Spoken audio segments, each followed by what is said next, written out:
Hello and welcome to my course, ChatGPT, Self-Publishing on Amazon Kindle Vella with ChatGPT.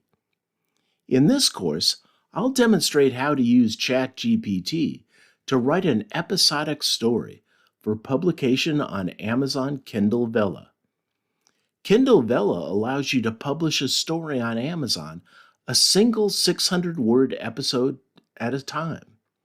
By combining ChatGPT and Kindle Vella, you will become an Amazon-published author by the end of the day. No writing skills are required. Simply follow the detailed steps provided in this course to use ChatGPT to generate a story and copy and paste the textual content into the Kindle Vella publishing interface. Could anything be easier? My name is Brian Jackson.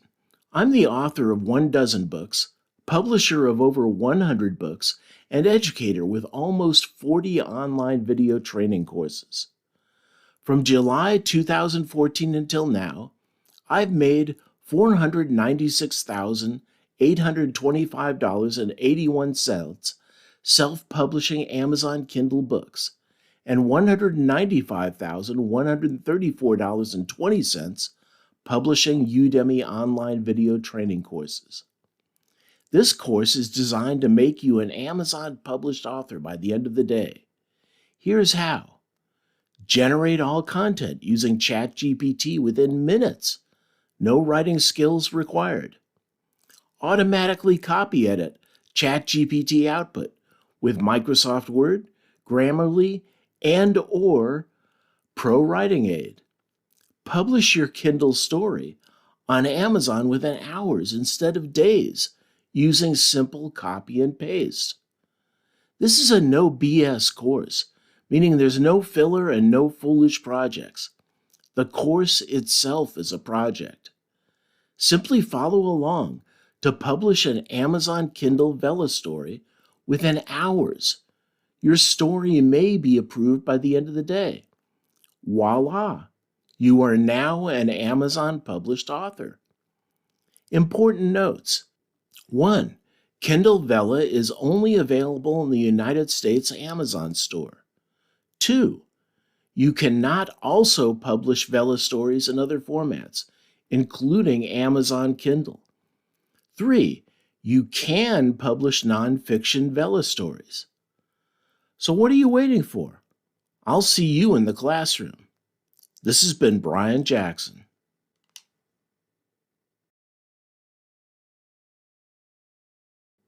Hello and welcome to the course. In this lecture, I'm going to provide a brief introduction to self-publishing Kindle Vella stories. Hello and welcome to the course. In this lecture, I'm going to provide a brief introduction to self-publishing Amazon Kindle Vella stories using ChatGPT. Now, Amazon Vella has a front end and a back end. The front end is what readers see and browse to see what Vella stories are available and to buy them.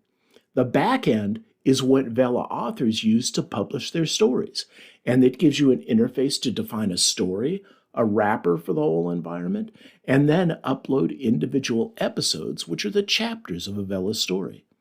ChatGPT is once again browser-driven, just like Kindle Vella. So all you need is a browser to interact with it, and you talk in natural language. ChatGPT will write Vella stories for you, so you don't need to write. So what I want to do is I want to take you over to Vella and show you the front end, what readers see.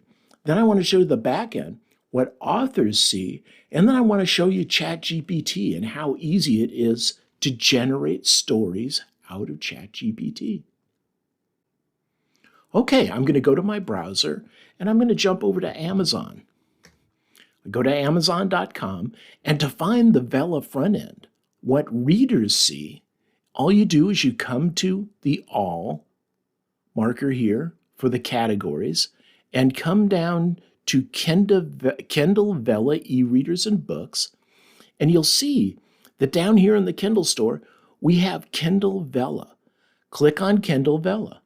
And this is what readers see. A Kindle Vella story has a circular image for it that you get to define, a title and author, and then we get to see how many episodes are in each story and the number of likes. What you're trying to do is get people to give you thumbs up, just like on Facebook. If you get a lot of thumbs up, you become popular and you rise in search results. Of course, you also rise in search results from sales. So you make money from Vella stories in two ways. There's a pool of money which gets divided up based on the number of episodes that readers read. So you get a portion of the pool. You also get a monthly bonus for your Vella stories based on how well they're doing. So there's two ways to make money on Vella. So this is the user front end, the reader front end, where people find Vella stories. Now let's go look at the back end. And you get there by going to KDP. We're going to go to kdp.com. Now, KDP stands for the Kindle Direct Publishing Interface. It is a web-based interface used by indie authors to publish Amazon Kindle content. Now, you need to sign in. You need a KDP account. And to get a KDP account, all you need is an Amazon account. So go to Lecture 3, the course resources, and it provides a pointer to a web page on how to create a KDP account if you don't already have one. If you have one, then you're going to be logging into it. And notice here on KDP, these are all my Kindle books that I published, that there's a little button over here on the right, Visit Kindle Vella. And when I click on Kindle Vella, I'm taken over to my Kindle Vella stories, where I can create new stories by creating Start a Story. That's the first button we're going to click. And then I can start editing the story contents by defining the story and then publishing the story and defining and uploading the content of each episode for the story. So Amazon Vella is episode driven, and episodes are very short. They're from 600 to 5,000 words long. This platform is targeted, believe it or not, at people that are beginning to read books on cell phones. It's becoming one of the biggest selling markets for Amazon, and recognizing that, they created Kindle Vella. So you're creating episodic stories, 600 to 5,000 word episodes, and you can have as many as you want. It can be endless as far as episodes. Most people have maybe 20 to 30 episodes in a story, and you get paid by people reading those stories, and by the number of likes you get a bonus per course lecture. Now, the final part of this is, how do you generate the content? How do you generate a story title? How do you generate a story description? How do you generate the individual episodes? We're going to use a tool called ChatGPT, which is an AI-driven text generator. So to get there, we're going to go to chat.openai, that's the company that makes ChatGPT, and we're going to say .com. When we go there, we end up getting prompted to enter a ChatGPT session. This is our typing area. It's very small.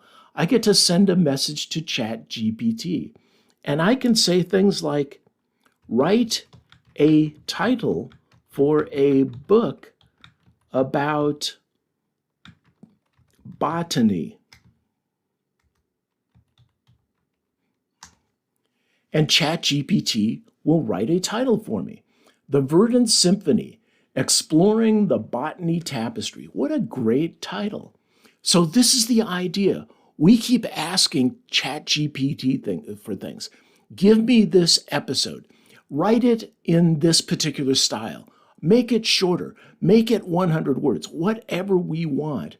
We tell ChatGPT in a natural language, and it spits out the contents.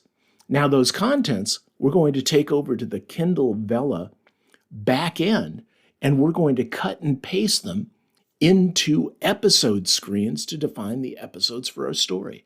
And voila, In a matter of hours, we have a complete Kindle Vella story with, say, 20 to 30 episodes.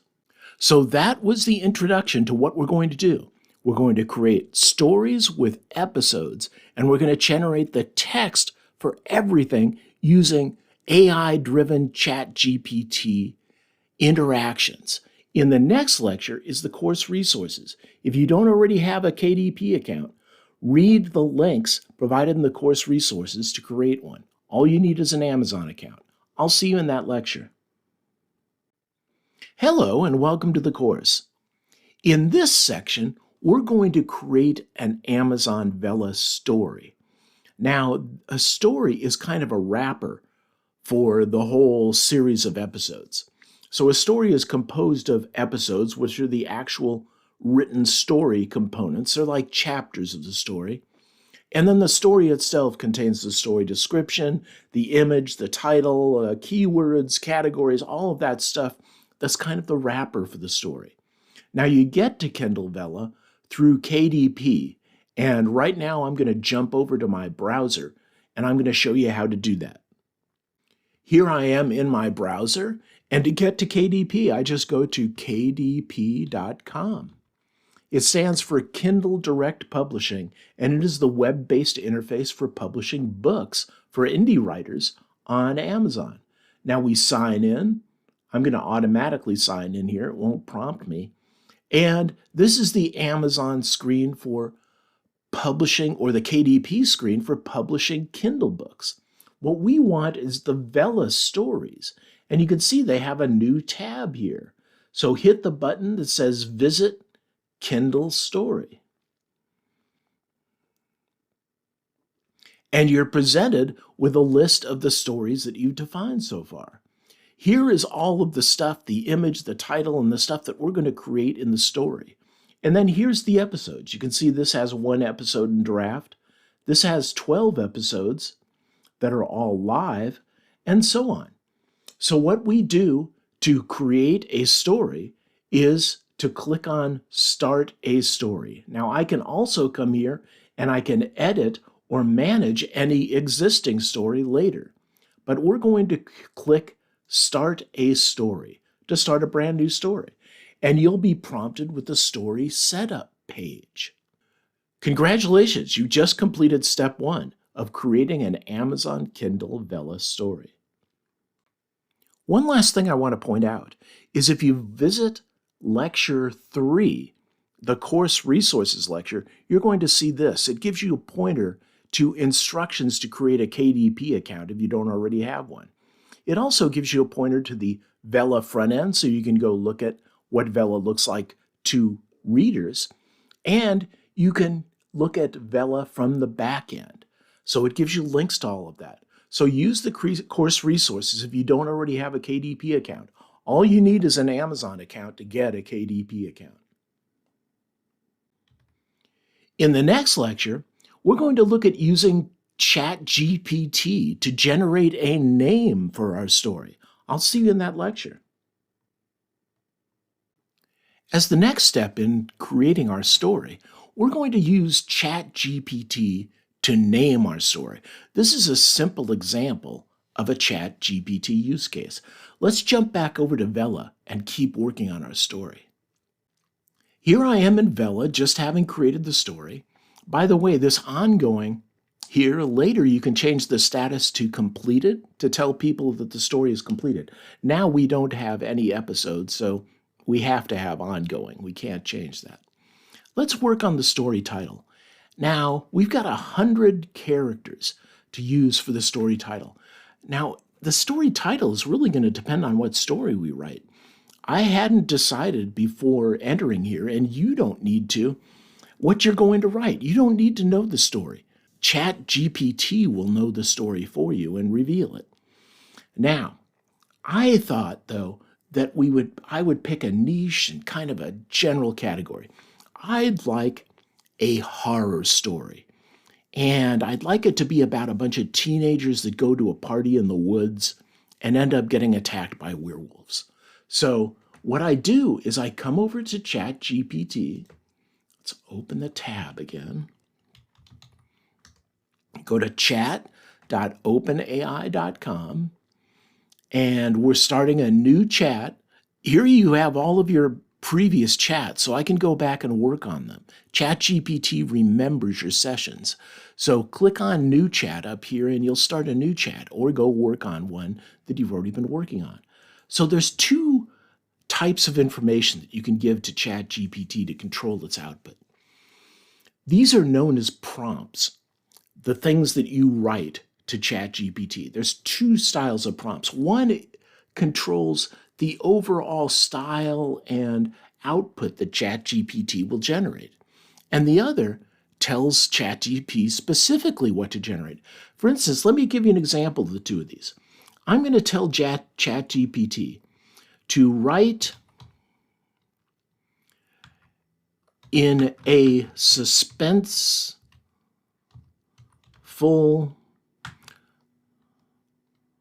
style. Okay, so that tells it write suspensefully rather than formally. I can say write in a formal style, write in a fun style. It was a fun story, but this is a horror story. So I'm going to write in a suspenseful style.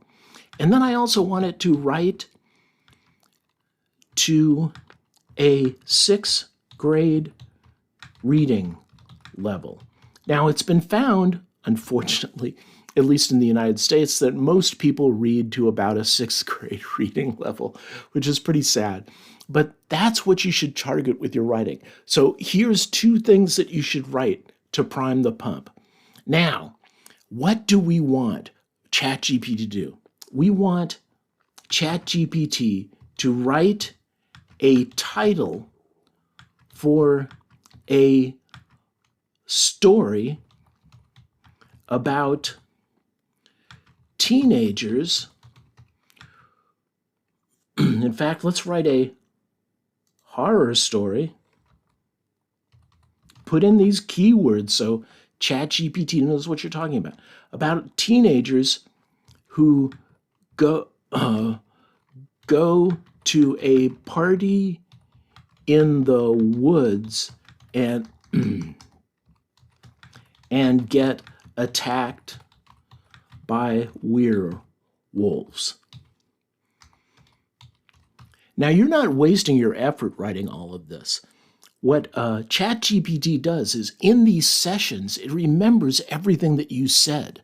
So when we tell it to write suspensefully and write to a 6th grade reading level, it is going to do that for this entire session.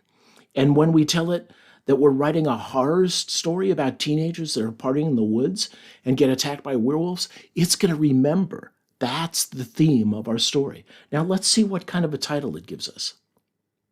I press return, and it thinks about what I told it to do. It's thinking quite a bit, actually. Okay, and we're going to stop generating. Write a title for a horror story, and it actually started writing the horror story. And the title is The Moonlit Shadows. I like that. That's a creepy sounding title. So let's copy this title. And we'll come back over to our Kindle Vella definition, and I'll paste Moonlit Shadows. Now, let's say we didn't particularly like that response. I could say, rewrite the title without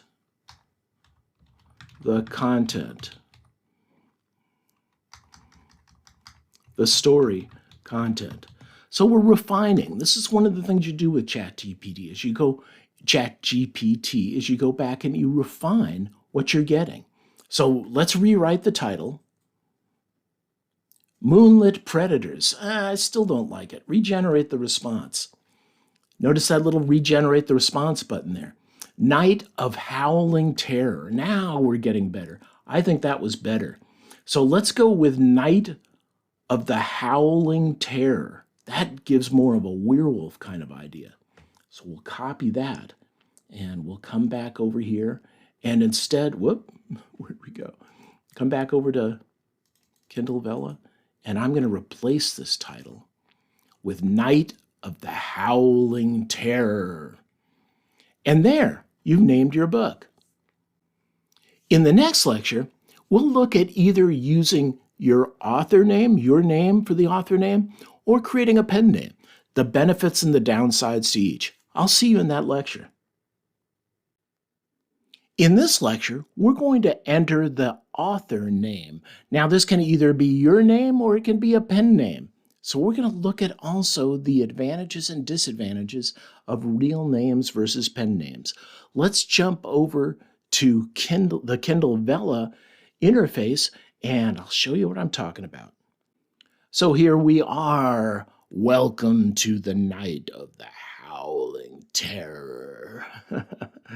And my name, as far as author name, is Brian Jackson. However, notice that pen names are accepted as well. Now, in what cases would you use a pen name versus your own name? Let's discuss this. It's really your preference. And I was originally going to say, and it really doesn't matter, but it really does matter, because what you're doing is you're defining your author brand at this point, which really does matter a lot. So, reasons to use your own name. You are, even though you didn't write every word in here, you are the architect of this story. This story would not exist if you did not take actions to bring it into being. And you are expending effort to make this story happen. And you're expending effort to make it as good as possible. You are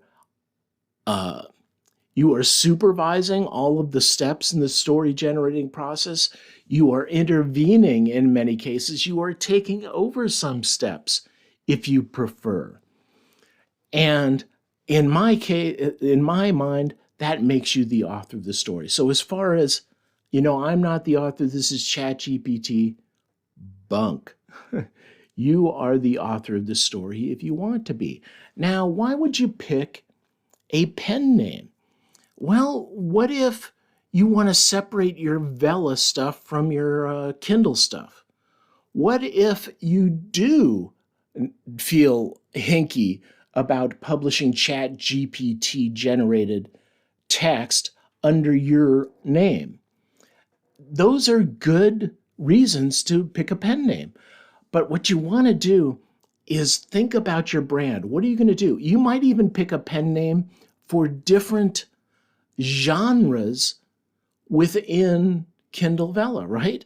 It's up to you. I wouldn't make it real complicated. I never use a pen name. I always use my name, because I know if I start making it complicated, I'm going to start messing up. So I keep it as simple as possible. But you might want to use a pen name for your Kindle Vella stuff, for your ChatGPT stuff. Now, you can just pick a name, or you can go over to ChatGPT and say, create an author name. By the way, I need to comment on this. If you notice this green thing that keeps following me around, this is Grammarly. This is a grammar checker, and it checks my writing in every application where I write on this computer. So if you've been wondering what is this little thing, and it now has one correction. It doesn't like that create isn't uppercase, so I can correct that. And Grammarly is going to check all my writing, and guess what? Ultimately, I'm going to use it to check my ChatGPT output. But anyway, back to create an author name for a horror writer. There we go. Let's see what we get. Raven Darkwood. Holy cow. That's a great name.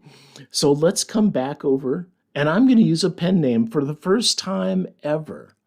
I've always published under my name, even AI-generated things. Like I published a Kindle ebook called Overcoming Writer's Block, which was generated using ChatGPT. Now I'm going to use, what was it, Raven Darkwood or something? Let's peek back over there. It was Raven Darkwood. I love it. And I'm going to use Raven Darkwood for my Kindle Vella horror line. And with how fast I can write books, we're going to pump them out really quickly. Now, as far as additional authors, I never liked that.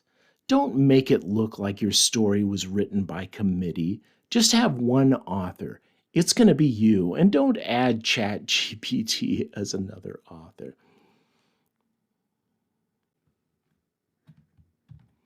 And with that, we've chosen an author name for our horror line. In the next lecture, we're going to look at using ChatGPT to generate a story outline. I'll see you in that lecture. In this lecture, we're going to get into ChatGPT big time by generating our story outline. Now, it's a little early to generate our story outline, right? We're about to enter the course description. Why are we generating a story? Well, what are we describing? We're describing the story outline. So what we're going to do is we're going to generate the story outline now so that in the next step of preparing our story, we can write a blurb or a course or a story description based on our story outline. So let me jump over to ChatGPT and we'll start talking about this. Here I am in ChatGPT, and it knows generally the style that I want to write this and that I'm writing a horror story about kids that go into the woods and stuff like that. So all of that stuff is prepped, the writing style. By the way, another cool way to say a writing style is to say, write. Oh, see, sometimes I have to get Grammarly out of the way. I'm glad I explained what that is. Write in the style of Stephen King. That's an interesting idea. Let's prep that. And then we probably have to stop generation because it's going to start writing. Yeah, there we go. Stop generating. Don't write yet. I'm just prepping you. And then, okay, the point is, let's get to the outline. And there's two ways to approach this. You are the story architect. Now, you can take tight control, and there's degrees of control. What I'm going to recommend is medium control. But if you want really tight control over your story, write your own outline. Go into Word or some text editor or what is it, Google Docs, something like that, or whatever the Mac OS equivalent is, and write your own outline. Then come over and cut and paste it into ChatGPT to teach ChatGPT what your outline is for your story. Now, I don't recommend that. That's very tight control. But if you want to do that, if you have an idea for a story and you have an outline, share it with ChatGPT and let ChatGPT write it. Now, the other extreme is to create an outline at too high a level. Let me explain. ChatGPT, especially when writing fiction, has a tendency to wander off plot. It'll go off and you'll end up with Peter Pan in the middle of your horror story, or Mary Poppins will show up in on her umbrella. You don't want that. What you want to do is keep ChatGPT on a short leash. Now, how do you do that? Kindle Vella stories typically have 20 to 30 episodes. Let's shoot for short. So I'm going to have it outline a 20-episode Vella story. And I think I'm even going to put it in that terms. I've never put it in that terms before. I'm constantly experimenting with ChatGPT. I know it's a bad idea during recordings, but I'm going to try this. This is what we're going to do. We've got all these things queued up on how it's going to write. So we want you to write let's get Grammarly out of the way again. 20 episode Kindle Vella story outline. But here's where the tight control comes. So what we're going to do is we're going to write 600 words for the episode, for each episode. That's the shortest that an episode can be. Let's shoot for the shortest. And for 600 words, what I want, that's a lot of leash to give to ChatGPT. And 600 words, it can get you into a lot of trouble. So I prefer 100-word leash. Keep it on a short leash. So here's what I'm going to do. Write a 20-episode Kindle story outline. I've never tried putting Kindle Vella story in my ChatGPT generation. Let's see if it understands that. The more information, the better, right? And we can always refine it later. Write okay, including 5 bullet points per episode. Now, why 5? Okay, I figure that later I can tell ChatGPT to write an introduction to this chapter, and then I can tell it, okay, now write to the bullet points, 1 through 5. That's 6 total, right? The introduction plus the 5 bullet points. And if I say write 100 words, I've got a tight leash on it. So let's see what ChatGPT generates as far as a tight leash story. So we have write a 20-episode Kindle Vella story outline, including 5 bullet points per episode. I think that's pretty good. Let's see what happens and we'll refine what we get. Oh, look at that.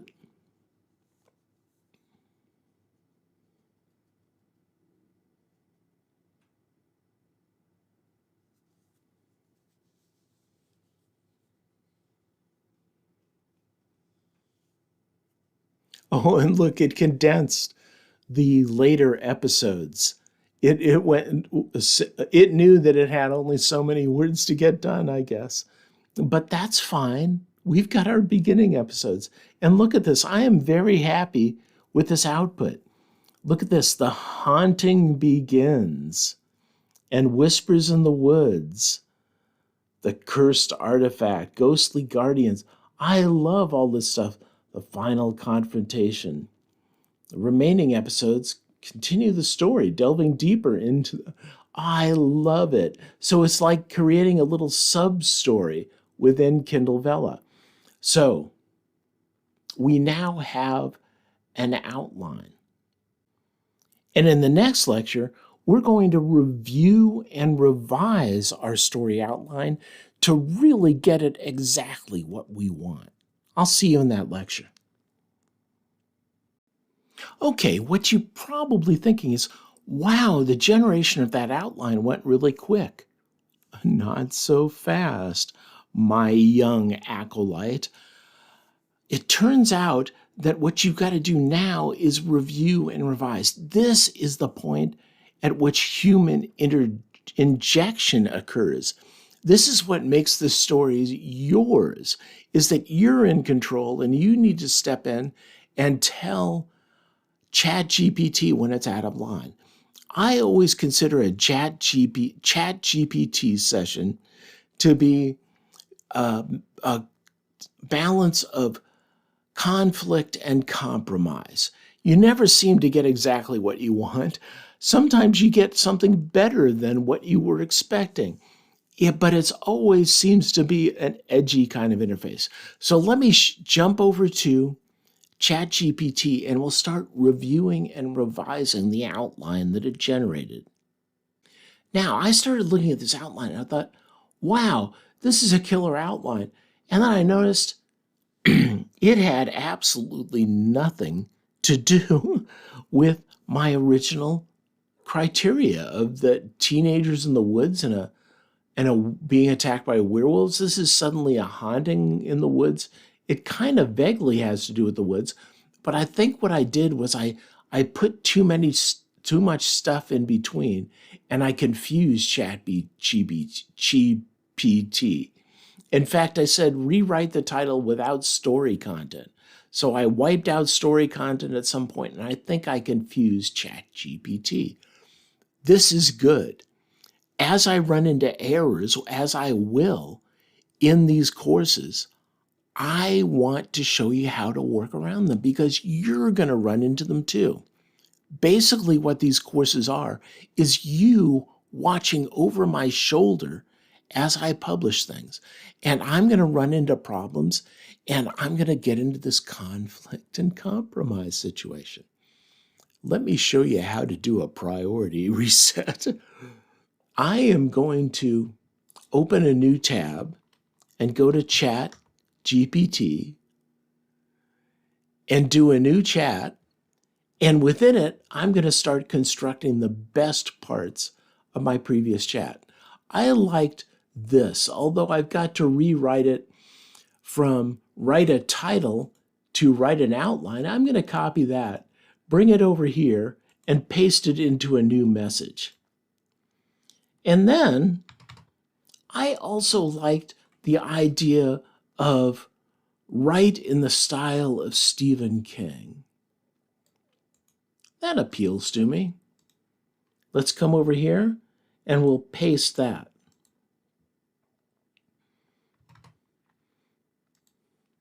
What else did I like here? Here we go. Write a 20-episode story outline, including 5 bullets per episode. I like that. That kind of kicked everything off. Let's copy that, and we'll come over to our new ChatGPT session, and we'll paste that. And now, what have we got? Write in a suspenseful style. Write to a 6th grade reading level. Write not a title.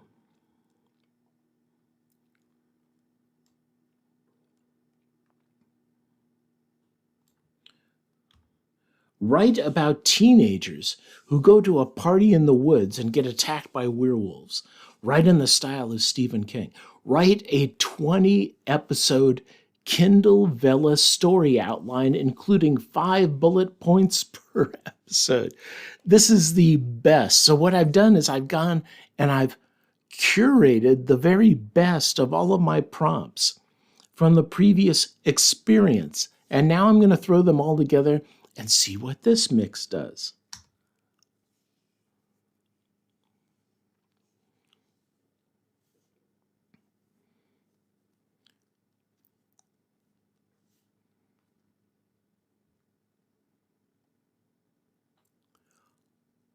Oh, I see. This is getting very detailed.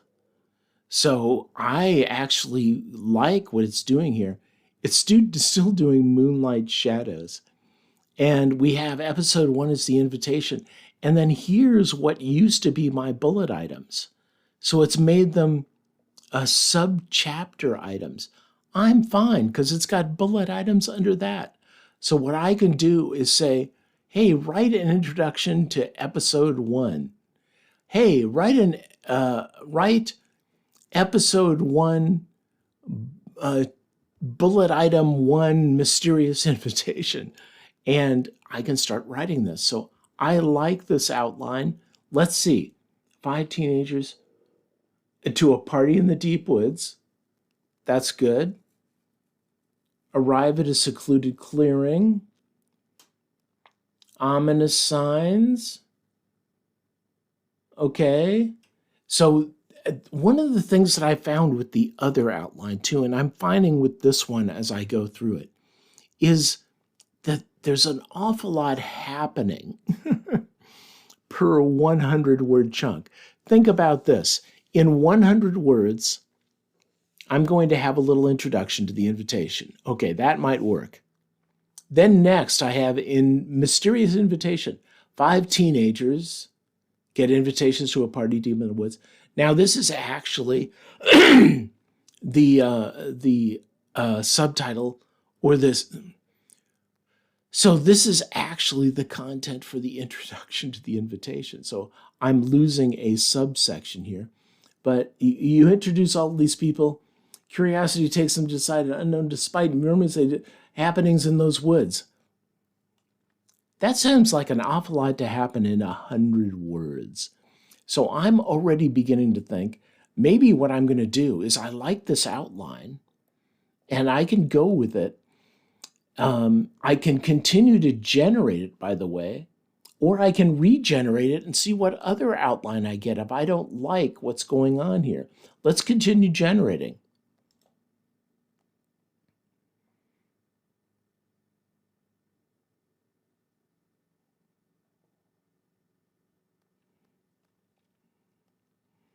Interesting. It regenerated in a different format. And I like this. I think it's better. This is more what I was looking for. So we have episode 1, A Mysterious Invitation, and then we have our 5 bullet points. So I can write to this. A moonlit dance. Yeah, okay. Unveiling the beast. The hidden pact. Oh, I like all of this. And I can continue the outline. So continue the outline.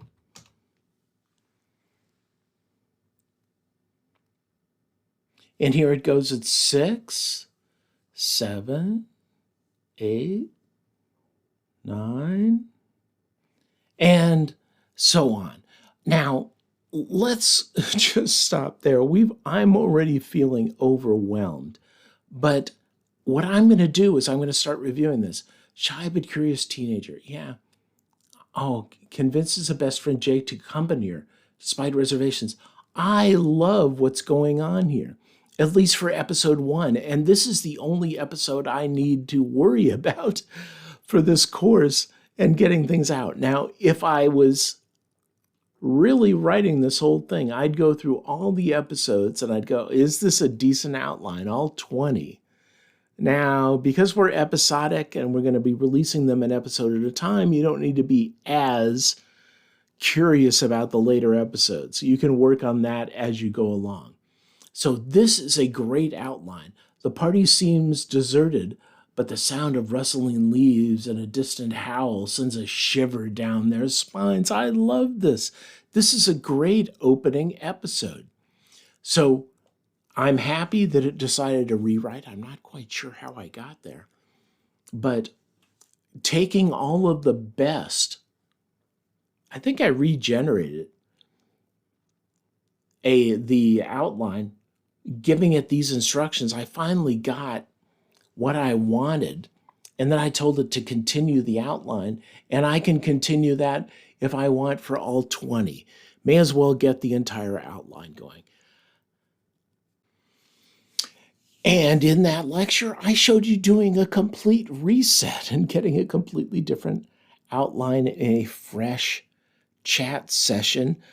What I didn't show you is another thing you can do is if you're unhappy with any episode, you can say, hey, rewrite that episode and, I don't know, punch it up a little. Don't have the main character die. Whatever modifications or complaints you have about the episode, you can rewrite episodes in a chat session. In the next lecture, we're going to look at using the outline that we just generated to drive a story description to complete our story definition in Kindle Vella. I'll see you in that lecture. Okay, now that we have our course outline more or less together, we really ought to spend some more time reviewing it and refining it, but I don't have time for that because I'm going to be moving on to generating the story description. This will be the little sales blurb that follows our story around. Let's jump back over to our Kindle Vella definition and continue working on it. Here I am back in Kindle Vella, and the next thing to do is to write a 500-character description of our story to entice readers into reading it. And once again, we'll use ChatGPT to generate that. Let's come over to our werewolf story, and we'll say, write a 500-character sales. We're going to put the word sales in here to make it salesy. Blurb for this story. Now I can say things like use marketing speech or words. And let's see what we get out of that.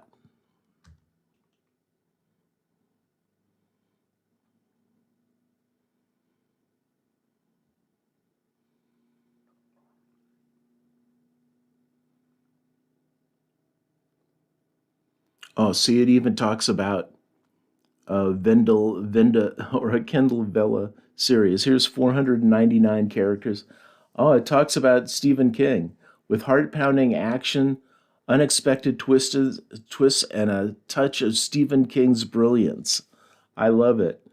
This captivating 20-episode saga will immerse you in the world of ancient curses, hidden bloodlines, and life-or-death battles collide. Will they break the curse and save the town, or will they succumb to the forces of the lurking? This is a nice little blurb. So what I end up doing is I would rewrite it and rework it in any ways. Prepare to be enthralled by the tale of moonlit secrets. Now I'll change it to our title. It still seems to think that our title is Moonlit Secrets. Let's take this, copy it down here, and we'll come over to Kindle Vella, and we'll say paste. Now this says that we're 430 characters over. It looked a little long, or 243 characters. So I need to slim this down. We'll take this down from a title. I still like Moonlit Secrets. Okay, but that only saves me a couple characters. Too courageous as a heart-pounding action and Stephen King's brilliance. 20 episode on this side of the town.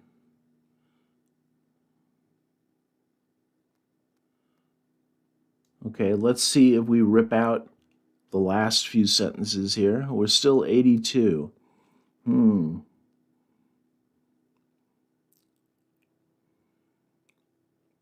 So I need to work this down. How did I end up with so many more characters? Prepare to enthrall as we unravel a web of secrets. Stephen King's brilliance and his captains. I like that part. Let's see. We're still 34 characters over. Let's get Stephen King's name out of here.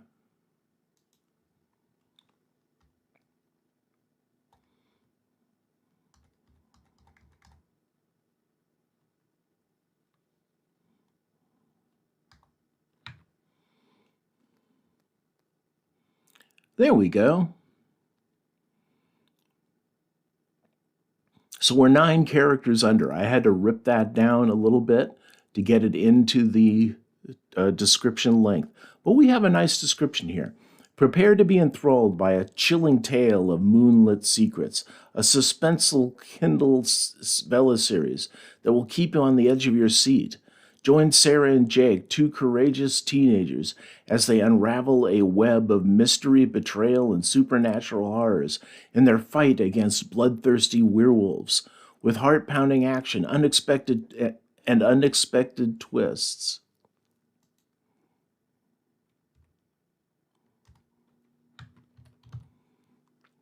This captivating 20-episode saga will immerse you in a world where ancient curses, hidden bloodlines, and life or death battles collide. I love it. That's a great little story description. It will entice people into reading this. And with that done, we're ready to do our first editing session where we automatically copy edit our story description. Now, it doesn't need much copy editing. We've already read it, but I want to send you through the standard process of fully copy editing everything that comes out of ChatGPT. I'll show you how to do that in the next lecture. In this lecture, we're going to have our first editing session. What I want you to do is to use AI-driven software to automatically copy edit your work. Now, you get to choose your editor that you're going to use. I'm going to use Microsoft Word. That's my favorite writing environment. And the reason that I'm going to use it is that I've incorporated 2 extensions into Microsoft Word, one called Grammarly and the other called ProWritingAid. They're 2 AI-driven copy editing software features that I'm going to use to copy edit all of my output out of ChatGPT. Now, copy editing is different from content editing. With content editing, you go through and you read for the content of your story. Copy editing has to do with removing grammar, spelling, usage, and style errors from your writing. So let's jump over to Microsoft Word, and I'll show you how to copy edit automatically our story description. Okay, I'm in Windows, and I'm going to start up Word, and I'm going to come over to, I'm going to create a blank document just by double-clicking on blank document. And there we go. There's our little writing window. Now, I'm going to, notice here on the right, I've got ProWritingAid set up, and floating around here is once again the little Grammarly symbol. I'm going to use these 2 things to copy edit my work. Now let's come over to our Vella session and grab our text. I pasted it in here to see length, to get it to length. But really what I should do is I should copy edit it before pasting it in here. So let's bring this over to Word. I selected it, I right-clicked, I copied, I'm going to right-click and I'm going to paste. And let's see what we have happening with it. ProWritingAid doesn't like twists. So let's see what it's twists. It wants a comma after twists. Okay, we'll do that. And what does Grammarly have? Grammarly has nothing. It says that everything is fine. So that was kind of a short editing session. It came out fairly pristine after I manually edited it. So that's what I want you to do, is to go through here. Let's actually create some errors as if these were done. There's an error. Now that should give Grammarly something to complain about. Oh, it's uppercase, so it isn't going to complain about that, is it? Let's do something like that. There we go. Now, here Grammarly has come up with an error. So what you do is you just click the little number and you see what it says. It says it doesn't have any idea how to spell check that. So what we're going to do is just remove it. Yeah, go away. Thank you. We're going to just remove that little error that we inserted. And what you end up doing after you copy edit, I know not much of a copy editing session. It's only 500 characters long. The copy editing sessions are going to be much more exciting when we get down to actually writing the episodes. So let's select this, copy it by right-clicking, come back over to here, right-click. This is our Kindle Vella session, and I'm going to paste. And that gets our little twists error going here. Now Grammarly is happy. We're happy. So that's how to copy edit your Vella story description. And in the next lecture, we're going to have a very short session where the next step after you automatically copy edit is you review and revise your story. This is the content editing part. Now, we've already kind of done that, so it's going to be a very short session. I'll see you in that lecture. In this lecture, we're going to review and revise our story description. Now, in my excitement, I kind of already did that. So this is going to be a very short lecture. Let's jump over to Word where we would do this. Here I am in Word, and what I should do is I should read and revise my description. So this is the order that you go through with all ChatGPT generated output. You generate the output, then you automatically copy edit it. You go through and you accept blindly all of Word's recommendations for modifying. Word has a grammar checker in it. Grammarly, and if you've got ProWritingAid. Of the two, Grammarly and ProWritingAid, ProWritingAid is cheaper and Grammarly is better. I prefer Grammarly, and I recommend you run that in Word. So do the automatic copy editing, and then come in and do your content editing. Read it and see if the content is what you want to say. Now, I already know that the content is what I want to say here, so I'm going to move on to the next lecture. And the next lecture is to select a free story image from Pixabay. So we need a little round story image, something very simple. I suppose that if you wanted to, you could use Midjourney or DALL-E 2 to use AI to generate an image. That's a possibility too. So I'll see you in that lecture. In this lecture, we're going to create an image for our story, and we're going to do so by selecting a free image from a site called Pixabay.com, Pixabay.com is where we're going to go to find the image. Now, there's a little bit of a complication because the image has to be 1600 by 1600 pixels. So I'm going to use PowerPoint to create a 1600 by 1600 image. Use your favorite editor, whatever you want. Use Photoshop, the GIMP, Microsoft Paint, whatever you can use to resize a JPEG image to 16 by 1600 pixels. Once again, I'm going to use PowerPoint. So let me jump over and show you how to get an image off Pixabay and set it to 1600 by 1600 pixels with PowerPoint. So the first thing I'm going to do is jump over to my browser, and I'm going to go to Pixabay.com. Now, what I love about Pixabay is that all the images are free, and you can use them for commercial use. So all of them, we can use them for anything we want. Now, I'm going to come to Pixabay, and I was thinking it would be really nice to have an image of a wolf.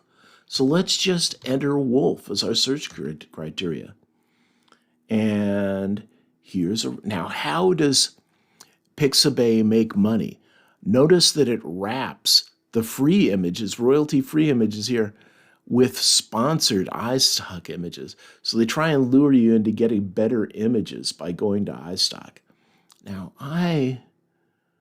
this is a friendly looking dog. I'd like something that looks a little angrier. Let's see if we've got an angry looking wolf. Not really. I like this picture of this wolf. So let's click on this image and we click download. And I will download. And I always download to my Pictures Pixabay directory. And we called it Wolf. So there goes our download. Now what I do is I come over to PowerPoint and I start a new session. So let's File, New. And I want it to be blank, so let's double click on the blank screen. We'll get rid of what's here. And I come to Design to make it 1600 by 1600. Now I have configured my PowerPoint to output at 300 dpi. JPEG images. So we'll come over to slide size, custom size, and 1600 pixels divided by 300 is 5.33 repeating decimal. So I'll make the width 5.33 inches and the height 5.333 inches. So it's square. Either hit maximize or ensure fit, it doesn't matter. There's nothing on the screen. And now we have our 1600 by 1600 square image. What I do is I insert a picture from this device, come to my Pixabay directory, and go search for my wolf image. There he is. Now I want him to fill the frame, so let's expand him. There. I like that. You can see over on the left what it's going to look like in square. And what I do is I file export, change the file type to JPEG, double click on JPEG, and I'm going to export this to my downloads directory as presentation to JPEG. I just want this one. So let's save that one slide, and I can now kill this session. I don't need to save it. All I needed was the JPEG sized out of it. Now, I can go back over to my Vella session. And here's where we upload our story image. So I say pick story image, and I come to my downloads directory where I've got presentation to JPEG, and I double click on it.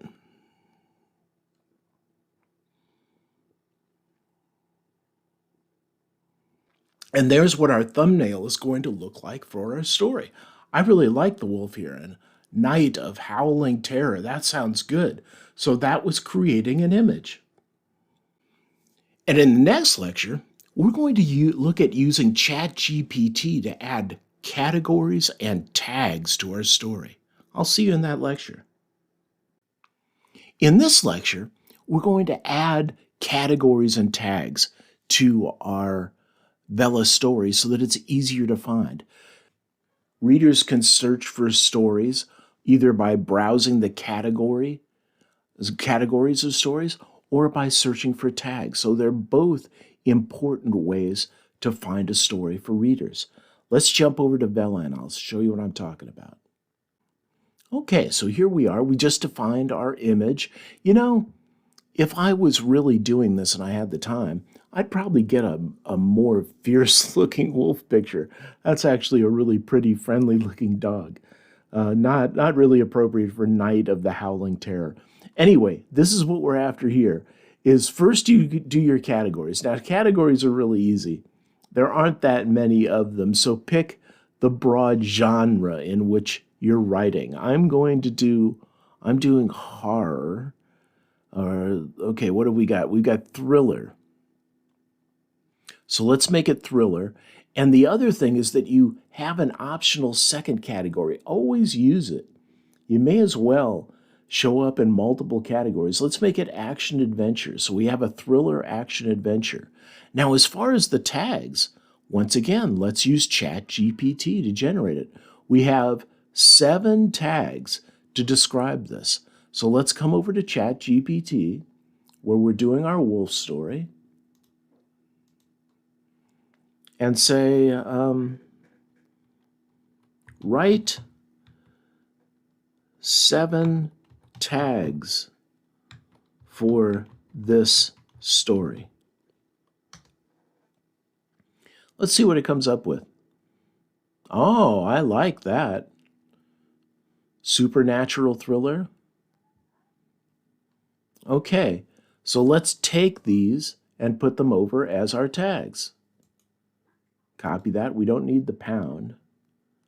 We'll come over to Vella, and here's the first tag. Paste. Add tag. And then we will Grab the next tag. Whoop, I went the wrong way. Oh, there it is. Teenagers in peril.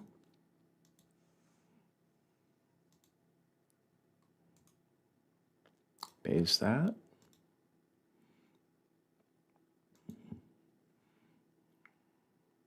Werewolf horror. Copy. Paste that. Add the tag.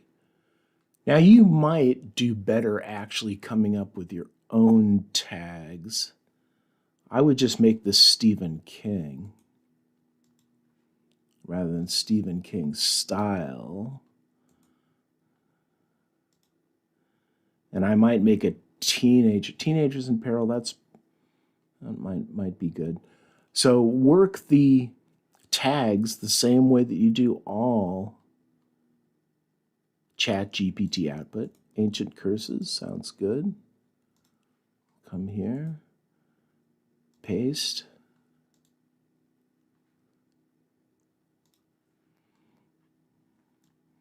Mysterious invitation.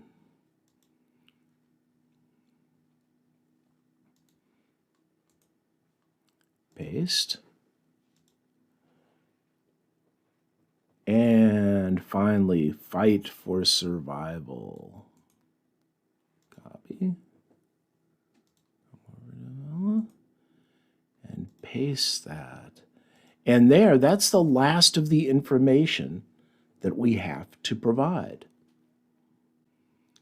And in the next lecture, we'll look at publishing the story. It won't actually publish until the first episode is published, and starting the first episode. So this is the home stretch that we're coming up on. I'll see you in that lecture. And finally, we're ready to finish the story. So it seems like it took a long time to define the story. And it did take quite a while to define it and show you and explain what I'm doing. But in reality, it can take you a matter of probably a half an hour to an hour to define the story. So let's jump over to Vella and finish the story and begin working on the first episode. Here I am in Vella, and notice we've got a complete story now. Here we've got, it's ongoing, it's stuck with that. Here it's called Night of the Howling Terror by Raven Darkwood. Here's a really nice description, which we copy edited and revised. We content edited. We got a nice picture. Well, actually, I'd go for a more vicious dog. This is a sweet looking dog. And we made it thriller and action adventure. Now, actually with the tags, this is what I'd do. Notice that it took the space out of the tag, supernatural thriller, to put it all together. Usually tags don't have spaces, but in the example, you can have spaces in tags. So what I would do is remove these and say supernatural thriller, supernatural, and they're actually have the tag down here, the tags that are popular to use. So I'm going to use supernatural instead and add that tag. Teenagers in peril. Let's see what we get for that. Teen. Let's use teen. Werewolf horror. Let's get rid of that one and replace it with werewolf.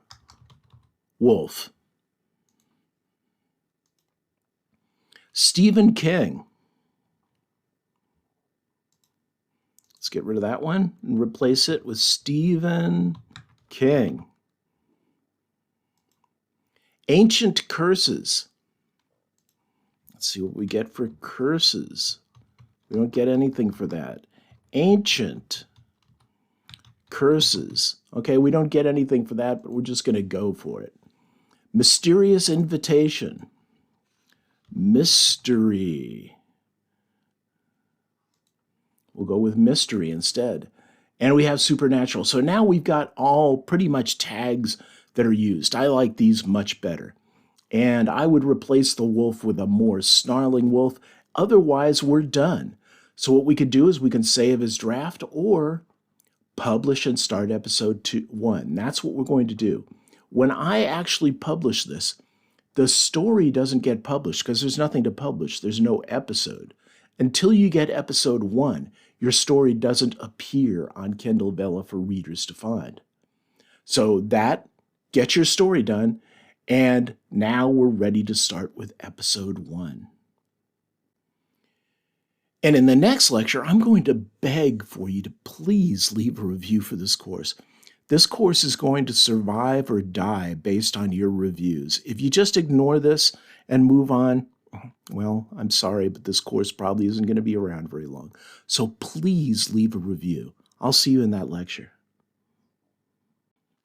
In this lecture, we're going to begin writing the first episode. So we're going to do so simply by cutting and pasting our title from our outline into the title field for the episode. Now, episodes are the actual story content.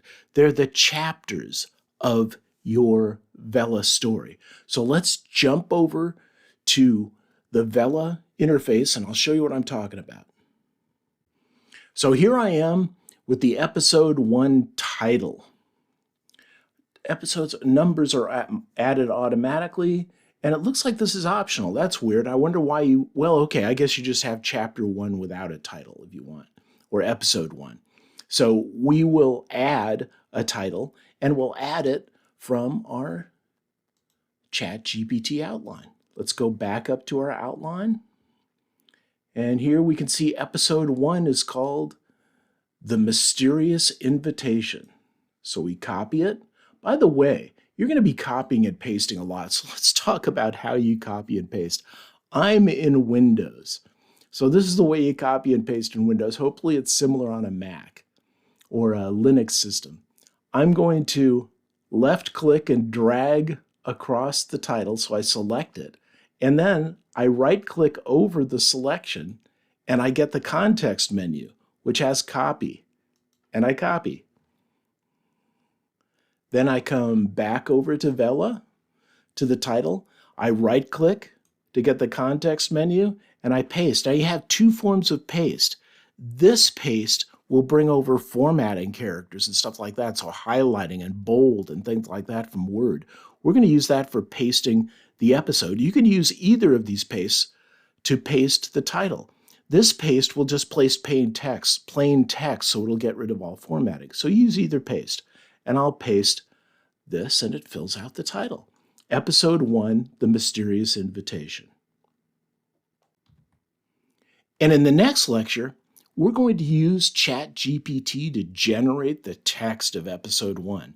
Here we're getting into some big-time ChatGPT text generation. I'll see you in that lecture. In this lecture, we're going to actually create the text for episode 1 using ChatGPT. Let's jump over to Vella and I'll show you what I'm talking about.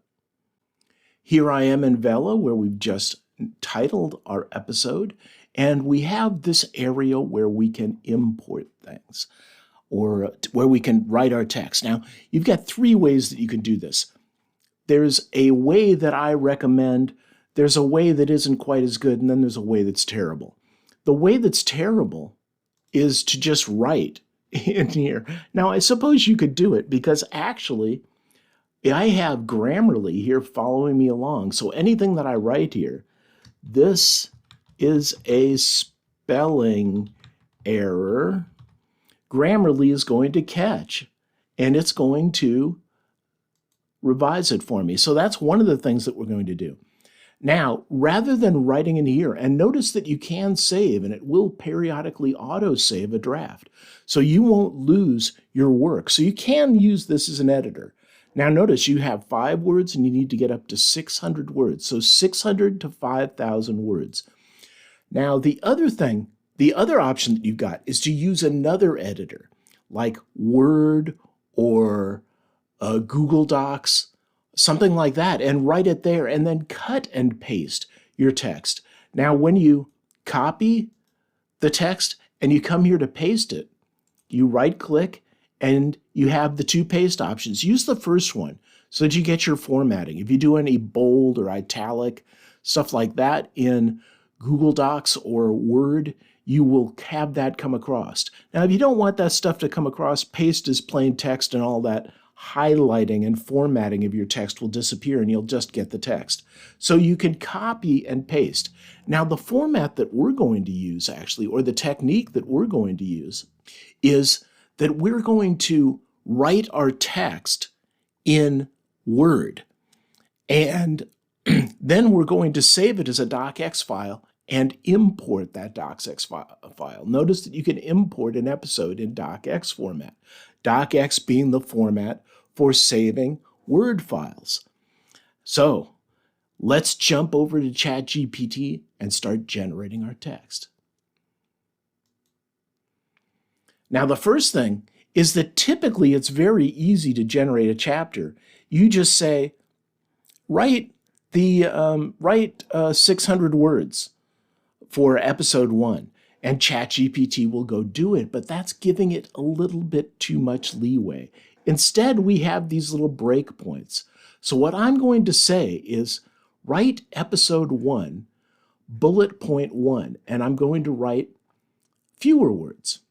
Now, I've decided not to write a summary or an introduction here. So I'm going to write to each of these bullet points. So there's 5 of them. I can't write 100 words because that's only 500 words and I need 600.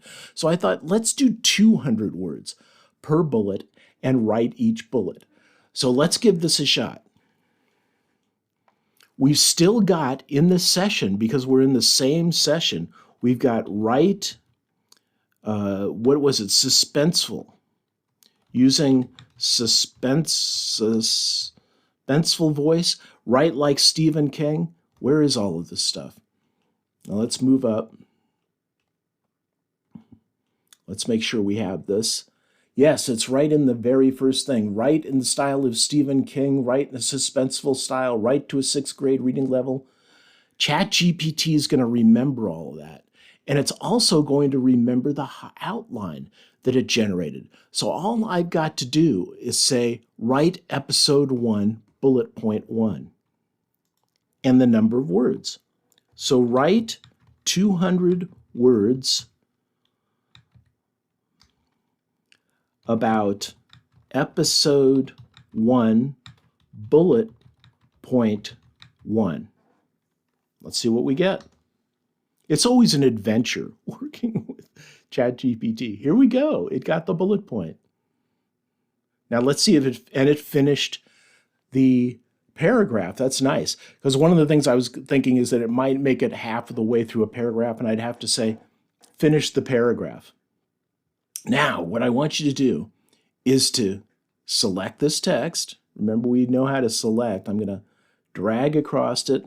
Then I'm going to right-click, copy, come over to our Word session. Here's our story description. I'll select it and I'll paste over it. Now, I don't think it matters which paste I use. I'll use this paste. Oh, it did. Undo. Look, it got that gray background. I want to paste as normal text, text only. Get rid of the blank lines in between. And there's our first chunk. Now, we come back over to ChatGPT and I say,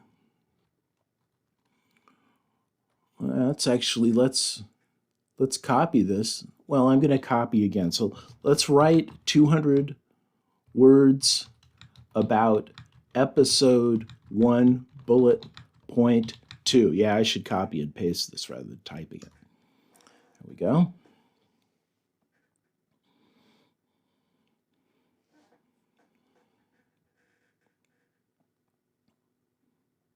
And here comes the next paragraphs. We select them. Notice we're not reading yet. We're not editing. We're not doing anything except gathering the text. So let's come over here and we will paste this as text only. Get rid of the blank lines in between. Okay, and we've got, let's copy that.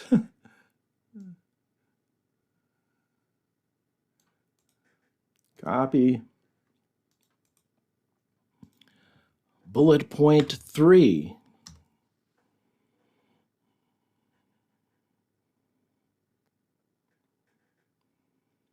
So hopefully, because we're only letting ChatGPT write 200 words at a time, it's not wandering too far from our bullet points, which we reviewed and have approved. Right? We like this story so far. Be sure that you review and approve everything at the outline stage. That's the easiest place to make major improvements to or changes to a story. So we'll get rid of that and that and that. Where are we? We are at bullet point 3. 2 more bullet points to go.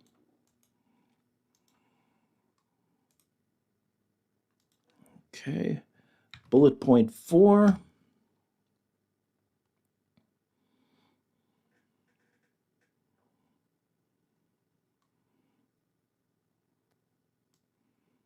And here's our next chunk. Copy. Come over here.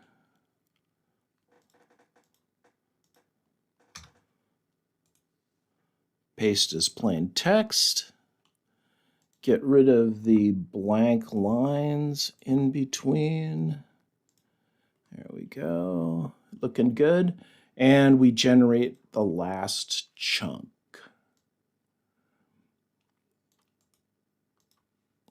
Copy, paste, bullet point 5.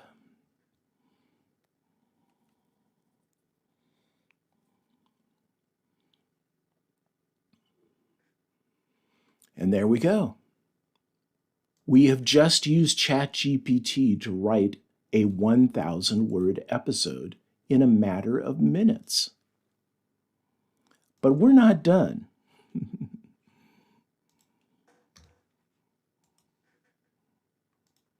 In the next 2 lectures, we will be copy editing this. That's removing spelling, grammar, style, and usage errors. Hopefully we shouldn't have any spelling errors, but you can see that Grammarly has 25 corrections that it would like to make to this text. So there we go. We've got our text.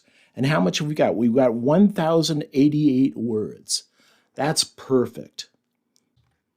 And in the next lecture, we will use Word, Grammarly, and ProWritingAid to automatically copy edit our text. Now, I recommend that you run one or the other of Grammarly or ProWritingAid. ProWritingAid is cheaper, Grammarly is better. I recommend you get Grammarly. So use Grammarly and Word. I'm going to use all 3.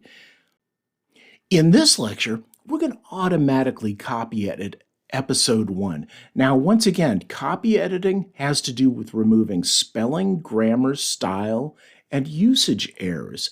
It's the clean it up phase. In the next lecture, we're going to content edit our nice, clean episode. So we'll go through and we'll read it for whether we like what ChatGPT wrote, whether we like the story. Now, the easiest way to control the story is to edit your outline, not the text. So the story should actually be good, but it depends on how well you edited the outline during that step. So let's jump over to Word and I'll show you what I'm talking about. Okay, here I am in Word, and we've got our 2,088 words that we got out of ChatGPT. By the way, in the lower left-hand corner of the screen, Word tells you how many words you have. So if you're trying to make it to a certain word count, that will tell you. Now, what we want to do is copy edit this, and I call it automatic copy editing because I'm going to blindly accept every recommendation that my copy editing tools have. Now, what tools do I have here? I have Word itself. Word will go through and it will highlight certain things that it doesn't like. This looks like a Word one, the double underline here. Yes, this is Word.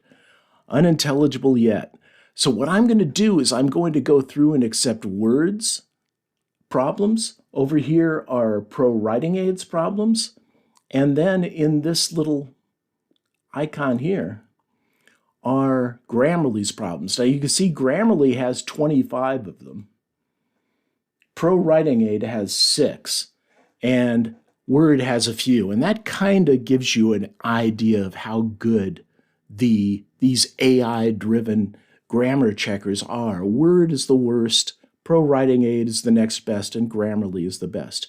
So let's begin applying these edits. Let's begin with the suggestions of ProWritingAid. Easy task. Simple task. Let's do that. We'll make it a simple task. Show the next suggestion. There are 5 of them. Back and forth. Okay, to and fro, we'll do back and forth instead. Show the next suggestion. Realm, without a comma. I'll accept it. Twisted and contorted. What do we got? Twisted or contorted. Let's do just twisted. Show the next suggestion. Clearing, no comma. We'll accept that. What do we have here? Sarah, possible missing, Sarah's. Sarah's and Jake's eyes widened, I see. There we go. So we'll say Sarah's and Jake's. That's all the suggestions from ProWritingAid. Now let's come up and see if Word has any. Here, on. What are you suggesting? In this adventure. Okay, I will accept that. Let's see if there are any other ones coming from Word. What's this? Warn. Get rid of the comma. Okay, I'll accept that. And are there any other coming from Word? Word actually underlines things in here. Okay, we'll accept that one. And otherworldly, with otherworldly. Now this is actually coming from Grammarly. What are we getting here? Unintelligible, it wants the comma back. Now this is when you get into fights where Word or ProWritingAid wants something, Grammarly wants something else, so you have to pick a winner. I'm going to put the comma there. I will accept. And it looks like we got all of the Word ones, except for that one that was a conflict.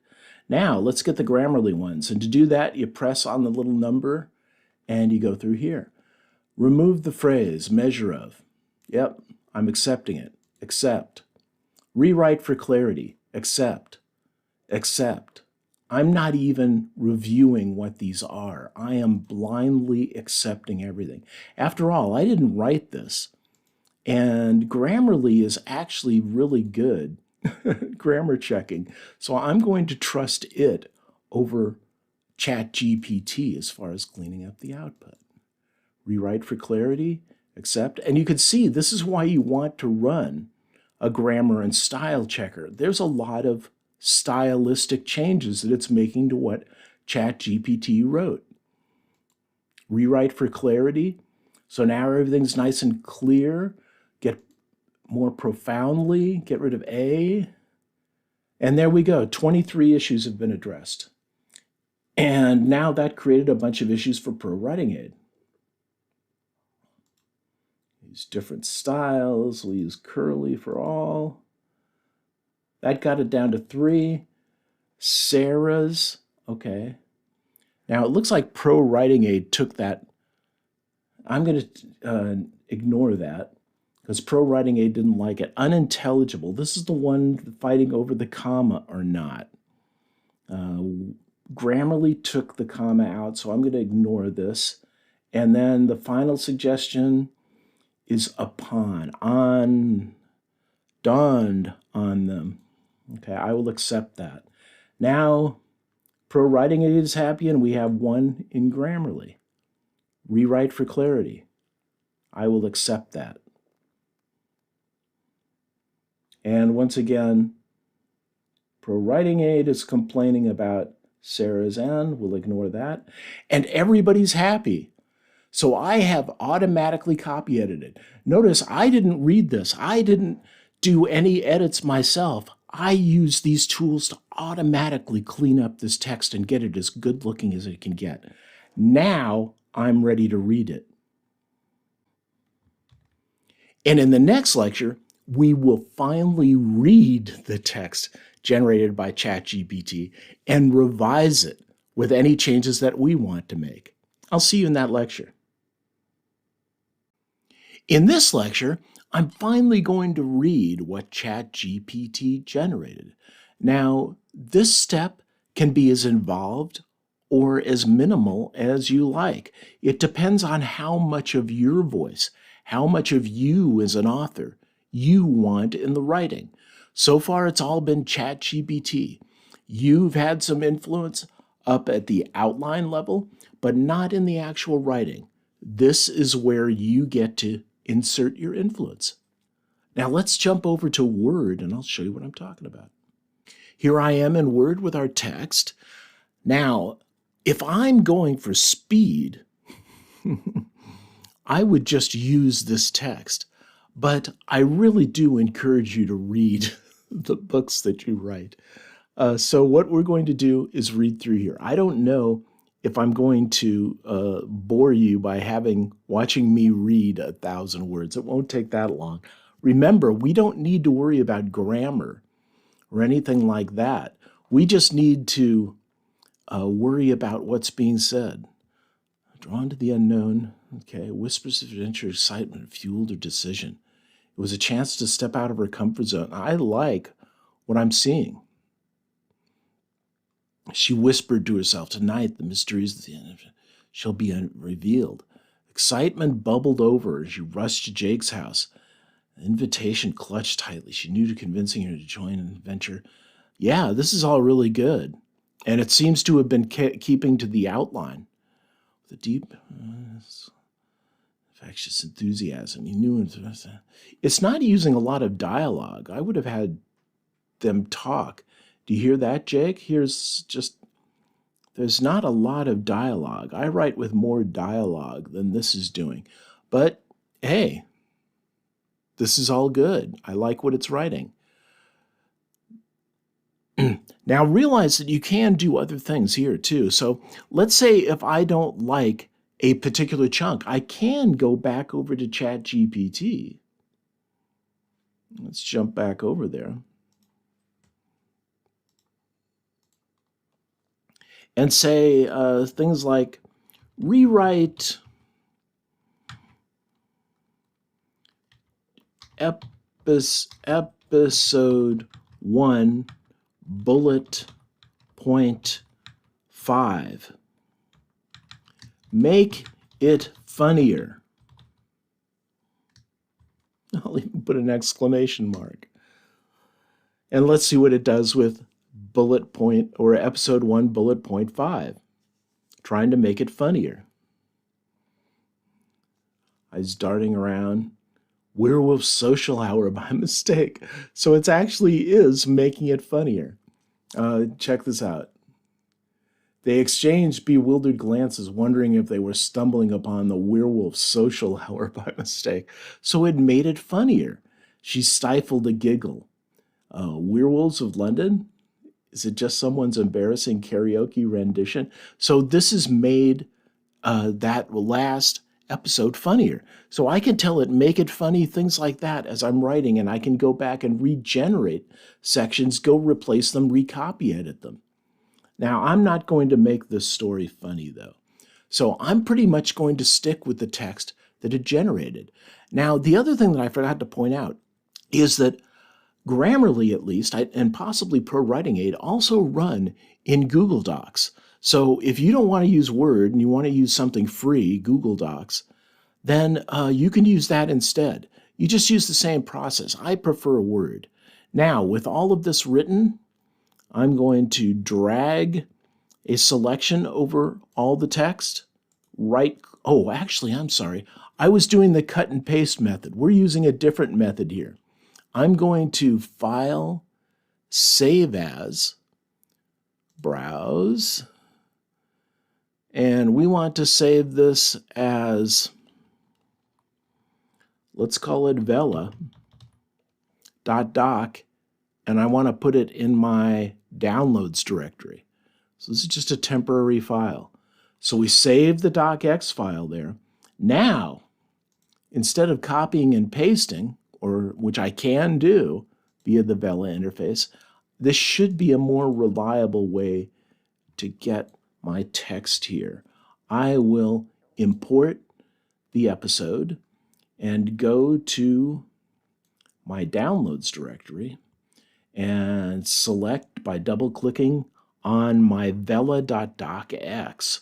And here is the contents. Now, the other thing, if I cut and paste, be sure to paste using paste, the first paste, not paste as plain text. If you do formatting, while I'm in Word reading and stuff like that, I can take foreign words and make them italic. I can bold things that I want to stand out. So if you want all that stuff coming across, do a paste, not a paste as normal text, or do an import, and those things will come in. So there we have 1,060 words. In the next episode, I'm going to show you another interesting way to use ChatGPT to write, and that is playing a game with it called Pass the Pen, where you share the writing experience and have a writing partner instead of assigning all of the writing work to ChatGPT. I'll see you in that lecture. In this lecture, I'm going to show you another interesting way to write with ChatGPT. I call it playing Pass the Pen. What you do is you share the writing load with ChatGPT instead of giving all the load to it, and you write back and forth. So you have a writing partner. Let's jump over to ChatGPT and I'll show you how to do this. Now, typically, I would do my writing in Word, and then I would copy it over to ChatGPT. But another way to do it is just write directly into ChatGPT. And I'd usually give it bigger writing chunks. So there's a few ways to use it. For instance, I could trade bullet points. I could tell ChatGPT, which it already has actually, is to write episode 1, bullet point 2. And then I could write episode 1, bullet point 2. And I would write it in Word and copy it over here, and so that ChatGPT would learn it. And then I'd say, okay, now write episode 1, bullet point 3.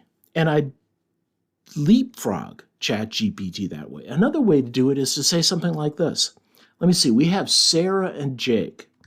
Sarah and Jake rounded the corner into what they thought was an abandoned alley. They were immediately sorry because the alley was not vacant.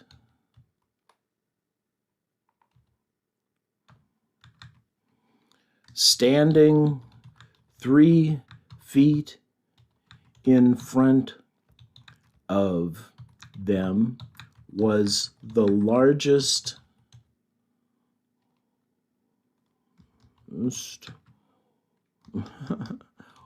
wolf they had ever seen. Now, as I'm writing, Grammarly is here checking things for me, so it doesn't want this comma. Okay, who's complaining about largest? Grammarly's complaining about largest. What do we want instead, Grammarly? Enormous. An enormous wolf. And it's got another error here. What is this one? In front of, before them stood. Okay. So there, now I've even revised my text using Grammarly here within ChatGPT. So I write that, and then I say, write, in fact, let's go like this, and we'll say, write the next paragraph. So we wrote ours? No, just one paragraph. You got carried away. Eyes widening with terror as they came face to face with a colossal werewolf. its eyes gleaming. And so then I would write the next chapter. I would only accept one paragraph, or maybe I'd accept all three, and then I'd write what's after it. But the point is that you go back and forth with ChatGPT. Now, what's really a fun way to write is to throw in something screwy and see if how ChatGPT handles it. It's also fun to get ChatGPT to try and stump you. So stumping each other back and forth becomes a fun way to play. Now, once you've written all of this stuff, take and select and copy your work over to Word, and then copy edit it and revise it. In the next lecture, we're pretty much going to look at ignoring author notes, the episode poll, and reviewing the episode, but I'll go over what they do and how you can use them. I'll see you in that lecture. In this lecture, we're going to skip over some things that you can ignore if you're in a hurry, and you should be in a hurry. This is all about speed publishing after all. But I'm going to show you what they do anyway, just in case you want to take a little pit stop along the way. Let's jump over to Vella and I'll show you these three features. So here's our story. Notice it's been auto-saving it, so we've got it saved online here if we decide to edit here. Now, the next three things, they're optional, and if you're, once again, in a hurry, go ahead and skip them. Author notes show up as little italic things above your story. In fact, let me just put the word author note here so we can see it when we preview it. You can put things like your writing experience. This was a fast episode to write. It just flew right out of my hands. Or you can write something about, get ready for a scary one now, and give them a little foreshadowing of what your episode's going to be about. Stuff like that. Or just skip it. The next I don't get. An episode poll. Why? I don't do polls, so I don't do it. Ignore it. And this is kind of fun, but you can ignore it if you're in a hurry. I can now preview the episode. So let's go ahead and hit preview. Failed to press. Okay. Let's see if we save first. Okay, we saved. Now let's try and open a preview. Failed to press, although it's still spinning like it's doing something. Nope, it's not doing anything. I can't explain. It looks like there's a bug. So we've got everything here. When you hit preview, the thing that's fun about preview is it shows you what it looks like on a phone. Remember that Kindle Vella is targeted at phone readers. So it shows you what it looks like formatted on the phone. Now we don't need author note. Let's get rid of that. In fact, let's see if that was causing the problem. Get rid of that and say, no, we're still getting an error. So they've got a bug. The next thing that it tells you, this is interesting. We've got 1,060 words. What you do is you get it costs 1 token per 100 words in the story, rounded down. So this typically would cost 10 tokens. It's 1,060 words. But because it's one of the first 3 episodes of the story, readers get to read it for free. You always get to read the first 3 episodes in every story. So here you can see it's telling us that this costs 0 for anybody to read. And in the next lecture, we're going to choose a release strategy, whether we want kind of a drip release, maybe a weekly release of stories, or if we want to release right now. I'll see you in that lecture.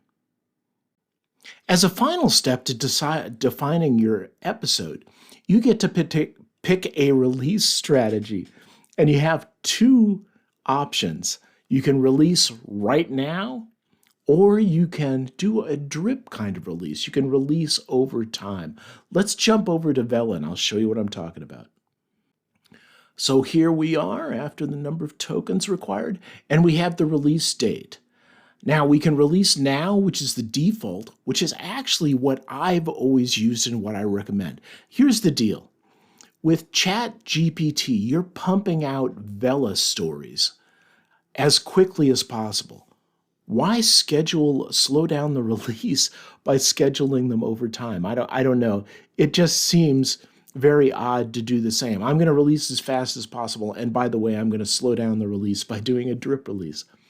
Now, the reason to do a drip release or a scheduled release is that you can do things like say, I'm going to release a story in this series every Monday.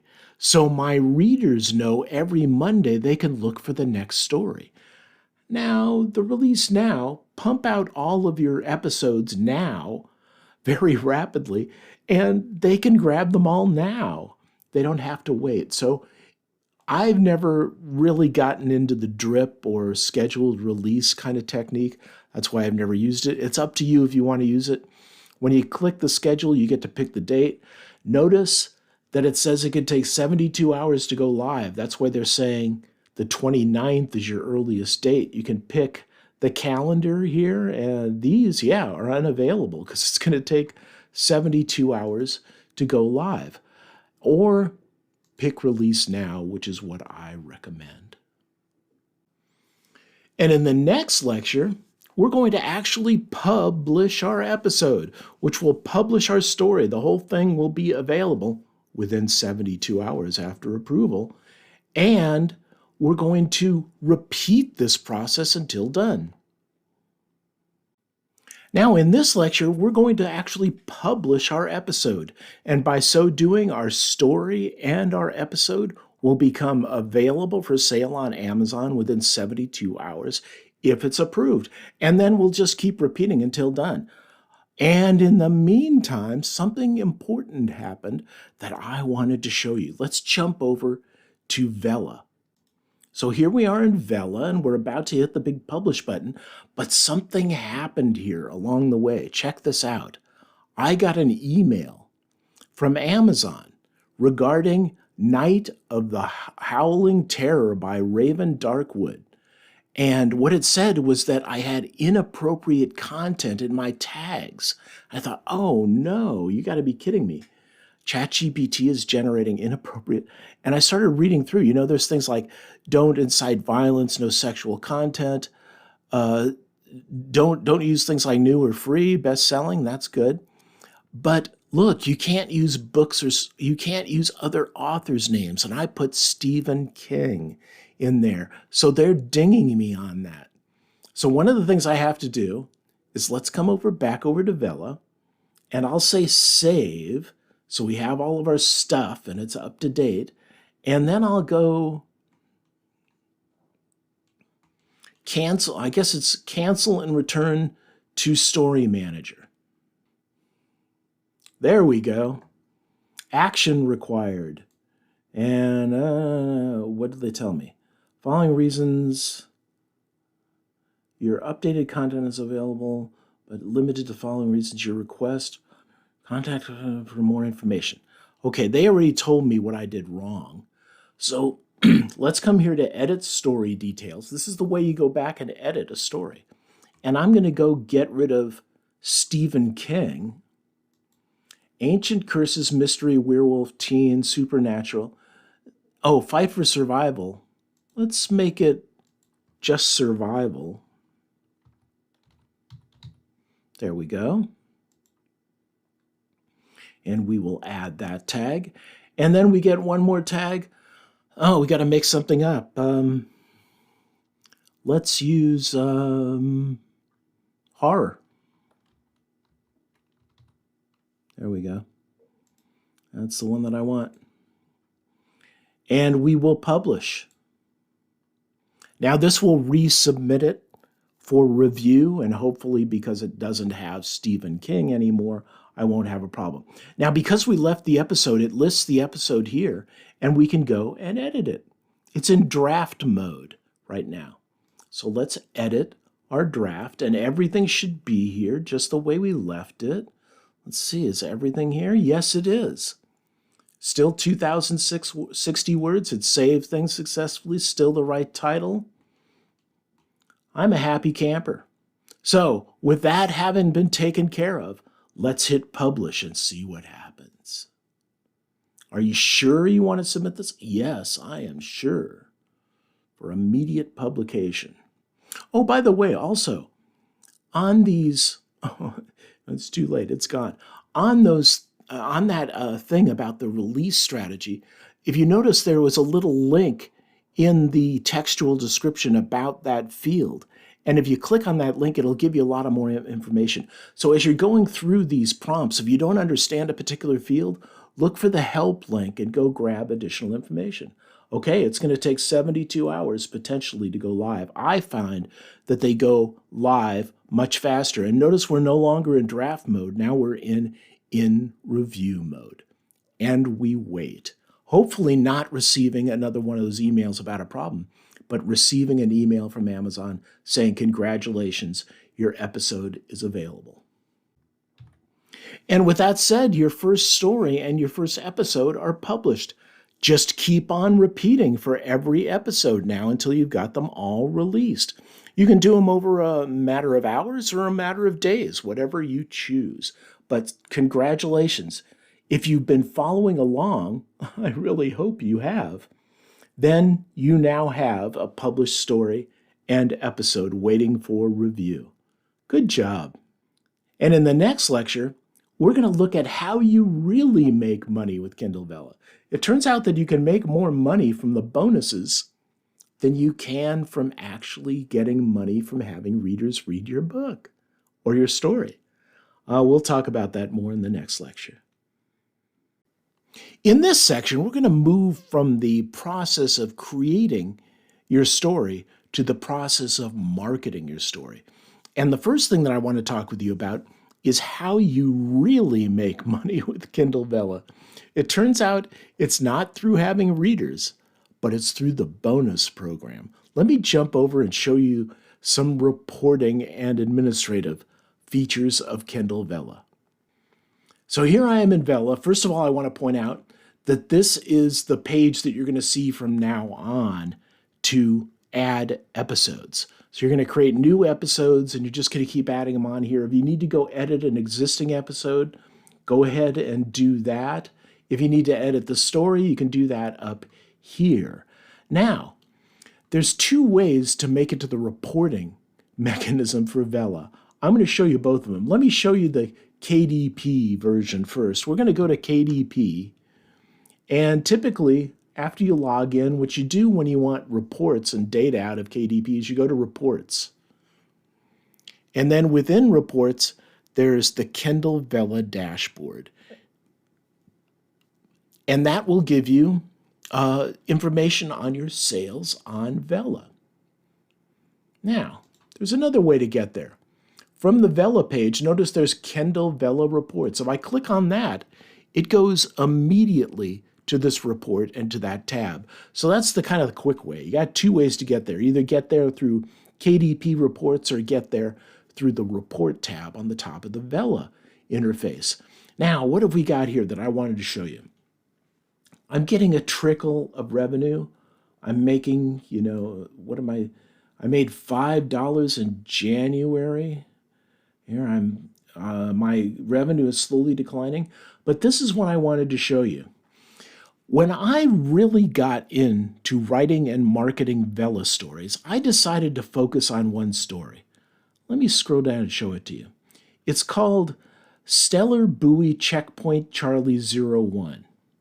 And it had 10 episodes or so that I wrote in its first month of existence.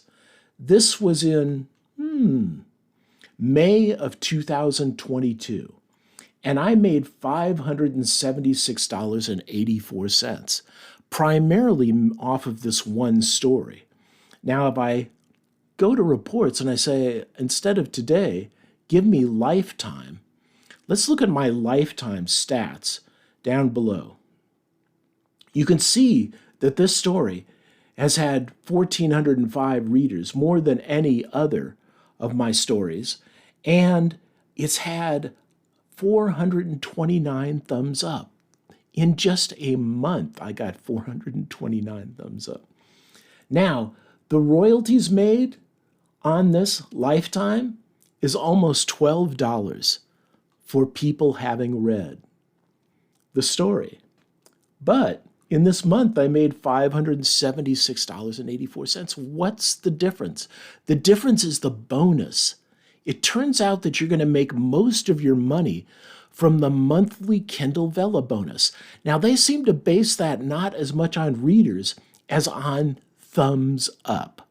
So your goal in marketing Kindle Vella stories is not to get readers. It's to get thumbs up and to make money via the bonus. Now, how do you do that? In the next lecture, we're going to look at how to promote your Kindle Vella stories on specific groups to get thumbs up so that you can get a huge bonus. I'll show you how to make money with Kindle Vella in the next lecture. In this lecture, I'm going to tell you how to promote your Kindle Vella stories on Facebook in order to become a Kindle Vella bestseller. This is how I managed to get 400 thumbs up in a month, the first month my story was out, and as a result, get a $500 Kindle Vella bonus. Now, if you think about it, $500 isn't bad for a single story. And if you can pump out stories one every 2 days, something like that, you're talking about 15 stories a month. Well, multiply that by 500 and you're talking about $7,500. There's a lot of money to be made. So this is what you do. Let's jump over to Facebook and I'll show you how it works. Okay, we're going to go to Facebook, and this is what you do. You come to the Groups tab, and you search for Kindle Vella Promotion. Now, what you're going to get is you're going to get a list of groups that are used to promote Kindle Vella. Now, what does promoting Kindle Vella mean? There are not many readers on these groups. Now, maybe where there's 51, for 5.1K, there's a lot of readers, but mostly there are authors on these groups. And what they do is they trade thumbs up between authors. So what I want you to do to follow this technique is go and join these groups and then start using them to say my episodes are available and start trading thumbs up with other authors. Now, when I used this technique, I got my 400 reviews or thumbs up in a month and made a $500 bonus. And in fact, you'll even see the thumbs up exchanges becoming more furious on these groups as you get closer to the end of the month, as people want to up their thumbs up so they can get a bigger bonus.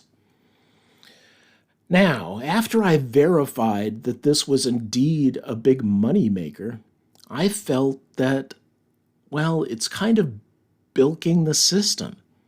So I reported it to Amazon that there are these groups where Kindle Vella authors are exchanging thumbs up to get big bonuses.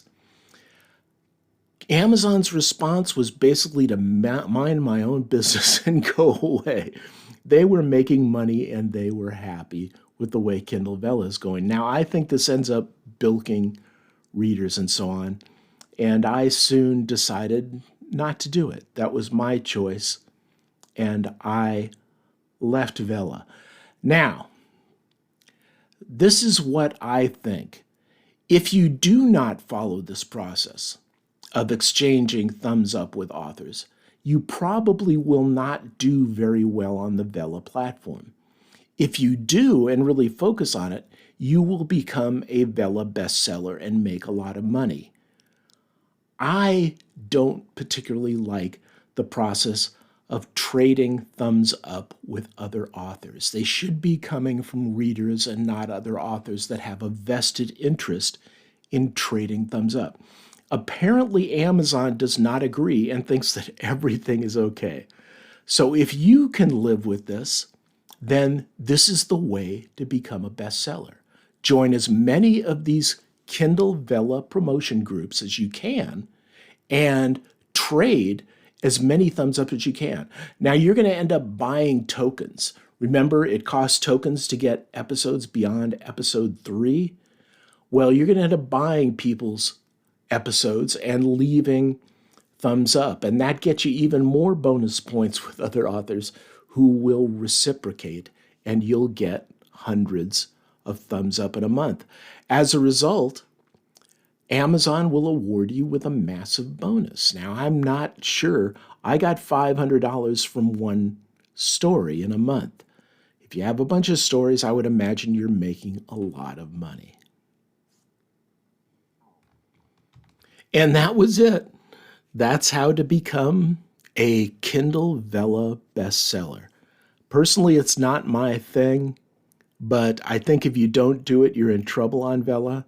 So if you're going to do Vella, you really ought to strongly consider this marketing technique.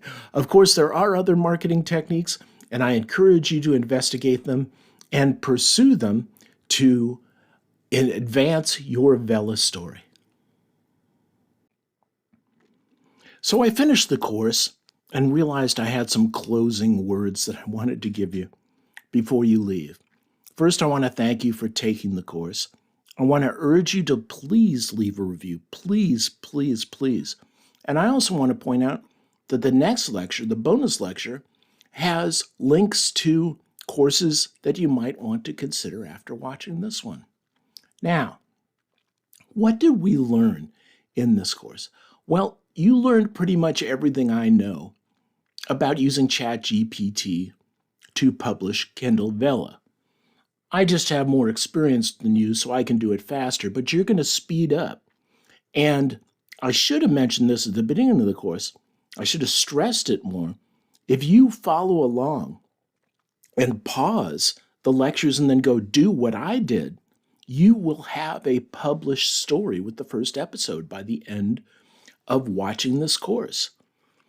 The other thing I want to point out is there's no right or wrong way to use ChatGPT to create Vella stories. I showed you the way that I do it. That doesn't need to be the way you do it. You don't need to use Word. You can use Google Docs if you prefer. You definitely don't need to run both Grammarly and ProWritingAid. I'd pick one or the other, probably Grammarly if I had a choice. But you don't need to run anything. You can also decide how much to insert yourself into the process. For instance, you can create the outline yourself. Don't even use ChatGPT to do that. That'll give you the greatest control. There you completely control where the story's going to go. And you just farm out the writing process to ChatGPT. Or you can do pass the pen, or you can just use ChatGPT as research and write your own. Or if you really want to go fast, like blazing, don't even read it. Don't insert yourself heavily, except for making it correct and so on. Accept the output of ChatGPT and zoom right along. It's up to you how you want to do it. So that was it. That was the course, the good, the bad, and the ugly. I hope you learned a lot, and I hope you leave a review. Thanks again for taking the course, and I'll see you in the next one.